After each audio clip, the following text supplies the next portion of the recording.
के अंदर। और भाइयों बहनों, गाजियाबाद ने देश के अंदर 12वां स्थान प्राप्त किया है। इसके लिए भी मैं आप सबको हृदय से बधाई देता हूं, आप सबके प्रति मैं अपनी शुभकामनाएं देता हूं। भाइयों बहनों, 2017 के पहले गाजियाबाद की स्थिति क्या थी? प्रदेश के सबसे गंदे शहरों में गाजियाबाद जाना जाता था और गाजियाबाद की अपनी कोई पहचान इस प्रकार की नहीं थी कि देश और दुनिया का कोई निवेशक या प्रबुद्धजन अच्छी निगाहों से देख सके।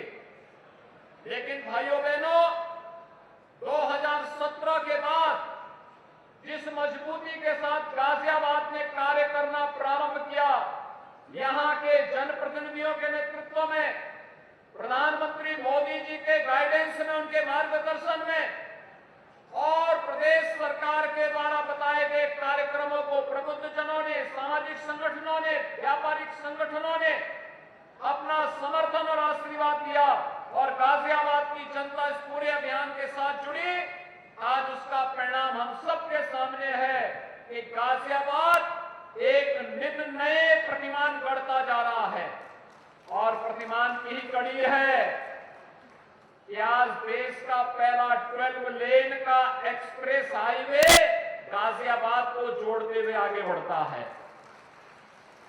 देश की पहली रैपिड रेल अगले वर्ष प्रारंभ होने जा रही है और गाजियाबाद से होकर के जा रही है।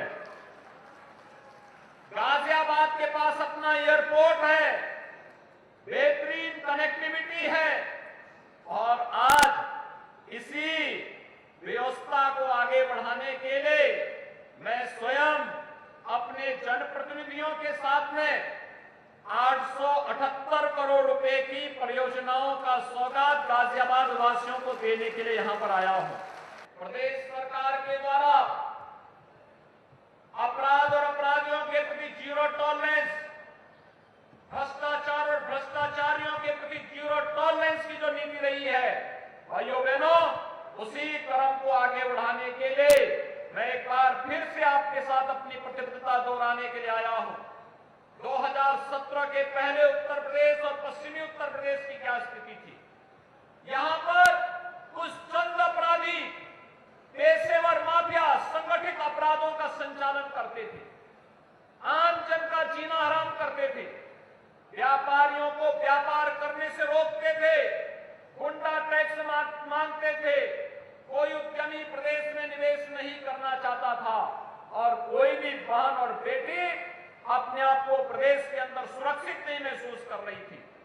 लेकिन भाइयों बहनों, 2017 में आपने प्रधानमंत्री मोदी जी के आह्वान पर भारतीय जनता पार्टी को अपना आशीर्वाद दिया और आशीर्वाद देने का परिणाम आप सबके सामने है।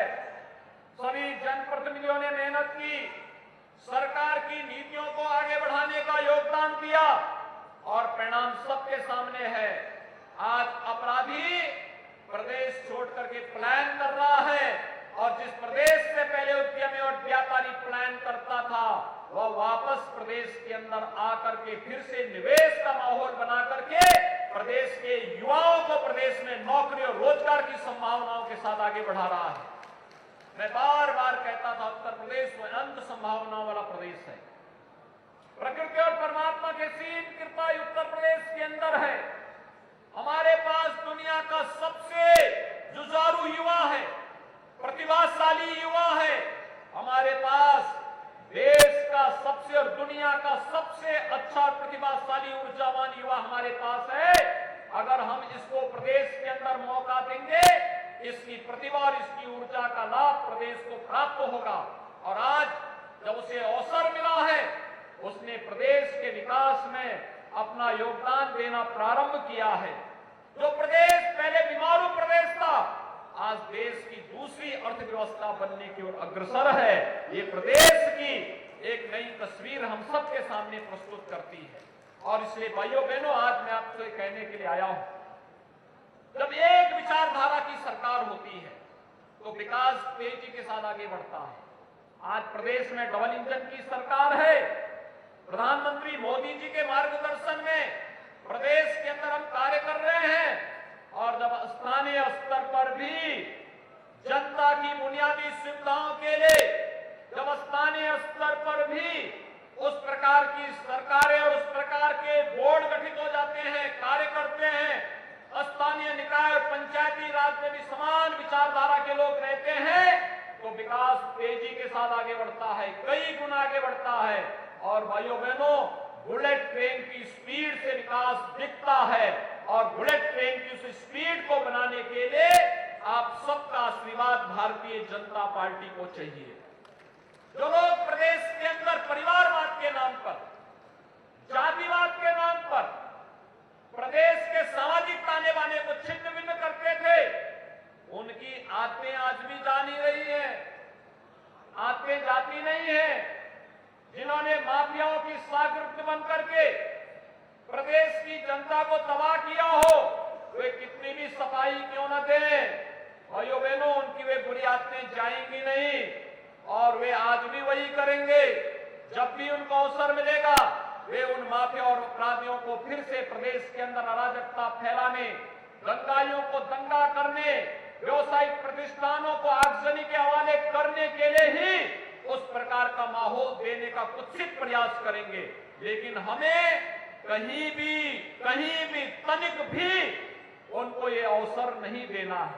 और आज जब सुबह में दिल्ली में था, मैं देख रहा था प्रदेश सरकार ने अपनी 25 सेक्टर की पॉलिसी तैयार की है और मैं तो गाजियाबाद के और पश्चिमी उत्तर प्रदेश के हर निवेशक से कहूंगा, उन्होंने देश और दुनिया के अंदर जहां कहीं भी निवेश किया है, वे उत्तर प्रदेश में आए।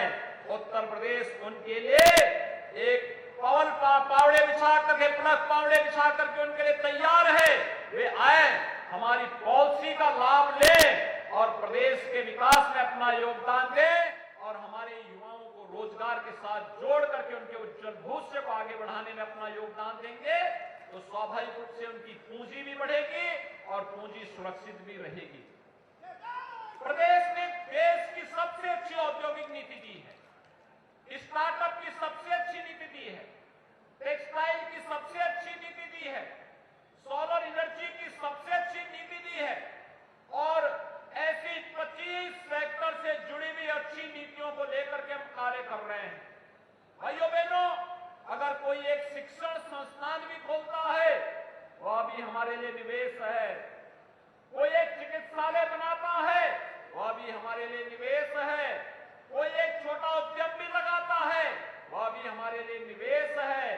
कोई व्यक्ति कोई बारात घर भी बनाता है, कन्वेंशन सेंटर भी बनाता है, वह भी हमारे लिए एक निवेश है।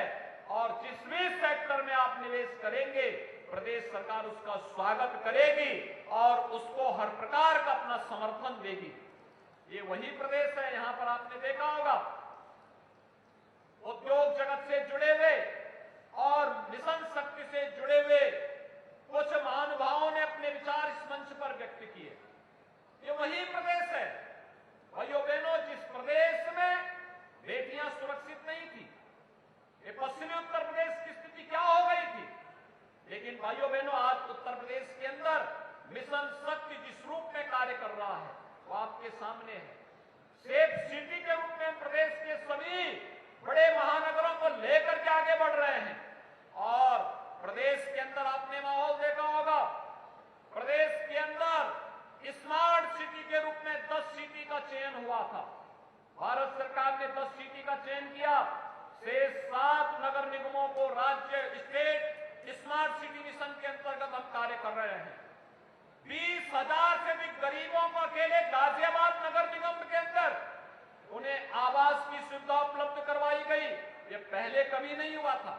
अमृत योजना के अंतर्गत हर घर नल की योजना शहरी क्षेत्रों में भी उपलब्ध कराया जा रहा है, तो ग्रामीण क्षेत्र में भी इस कार्यक्रम को तेजी के साथ आगे बढ़ाने का कार्य हो रहा है। और भाइयों बहनों, सुरक्षा का माहौल और आस्था का बेहतर समन्वय अगर देखना है तो फिर पश्चिमी उत्तर प्रदेश की निकलने वाली कांवड़ यात्रा उसका एक अद्भुत नमूना प्रस्तुत करता है, जो सुरक्षा और आस्था के सम्मान का बेहतरीन कॉम्बिनेशन होता है, जो हमें सुरक्षा भी प्रदान करता है और साथ साथ आस्था का सम्मान करने का भी एक नई प्रेरणा प्रदान करता है। और आज मैं आप सबको ये आश्वासन देने के लिए आया हूं। यहां पर जो प्रबुद्धजन है, मैं उन सबसे ये कहूंगा कि इन्होंने गाजियाबाद को गाजियाबाद के रूप में फिर से पहचान देने में राज्य सरकार और केंद्र सरकार के साथ अपना योगदान दिया। निरंतर उनका आशीर्वाद प्राप्त हुआ है। वे समाज के ओपिनियन मेकर हैं। प्रदेश के बारे में एक परसेप्शन को बदलने में उन्होंने योगदान दिया है और इस परसेप्शन को तेजी के साथ आगे बढ़ाने, प्रदेश निवेश का बेहतरीन गंतव्य के रूप में आगे बढ़ सके, प्रधानमंत्री मोदी जी के विजन के अनुरूप हम उत्तर प्रदेश को देश की सबसे बड़ी अर्थव्यवस्था के रूप में स्थापित करने में सफल हो सके, इस दिशा में आप सबका योगदान अत्यंत महत्वपूर्ण होगा। और उसके लिए न्यू बनाने के लिए ही आज यहां पर 878 करोड़ रुपए के अधिक की परियोजनाओं का लोकार्पण और शिलान्यास का कार्यक्रम भी संपन्न